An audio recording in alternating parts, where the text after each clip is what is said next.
સુરતમાં બાબા સાહેબ આંબેડકરની 135મી જન્મજયંતિની ભવ્ય ઉજવણી કરવામાં આવી।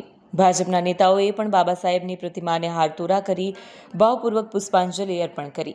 આ પ્રસંગે ભાજપના નગરસેવકો, પક્ષના અગ્રણી કાર્યકરો મોટી સંખ્યામાં હાજર રહ્યા। બાબા સાહેબના વિચારોને જીવનમાં ઉતારવા અને તેમણે ચિંધેલા માર્ગે ચાલવા માટેના સંકલ્પ સાથે શ્રદ્ધાંજલિ પાઠવવામાં આવી। આમ જનતા પણ આ કાર્યક્રમમાં જોડાઈ અને પુષ્પાર્પણ કરતા જય ભીમના નારા લગાવતા દ્રશ્યો જોવા મળ્યા। સુરેશ સોનાવણે एक स्टैंडिंग कमेटी मेंबर सूरत महानगरपालिका भारत रत्न डॉक्टर अंबेडकर 135મી सार्वजनिक जन्म जयंती महोत्सव समिति अग्रणी सूरत आज विश्व वंदनीय बोधिसत्व भारत रत्न परम पूज्य डॉक्टर अंबेडकर जी, सम्राट अशोक जी, महात्मा ज्योतिरावजी फुले, छत्रपति शिवाजी महाराज आ तमाम महापुरुषों संयुक्त जन्म जयंती आयोजन आज आ डॉक्टर अंबेडकर सार्वजनिक जन्म जयंती समिति કરવામાં આવેલ છે।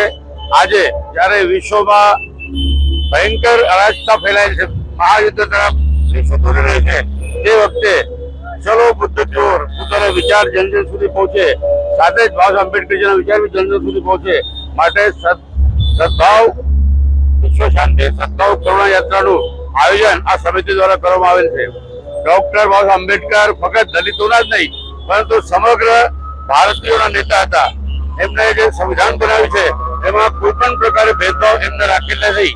ડોક્ટર આંબેડકર પ્રત્યે આટલો વેરભાવ, મનોવાદી પરિબળો રાખેલ હોવા છતાં પણ બાબા સાહેબ આંબેડકરે સંવિધાનમાં કોઈ પણ સમાજ પ્રત્યે, કોઈ પણ વ્યક્તિ પ્રત્યે, કોઈ પણ પ્રાંત પ્રત્યે દ્વેષ ભાવના રાખ્યા વગર એક વિશાળ એવું સંવિધાન આ દેશને આપે છે।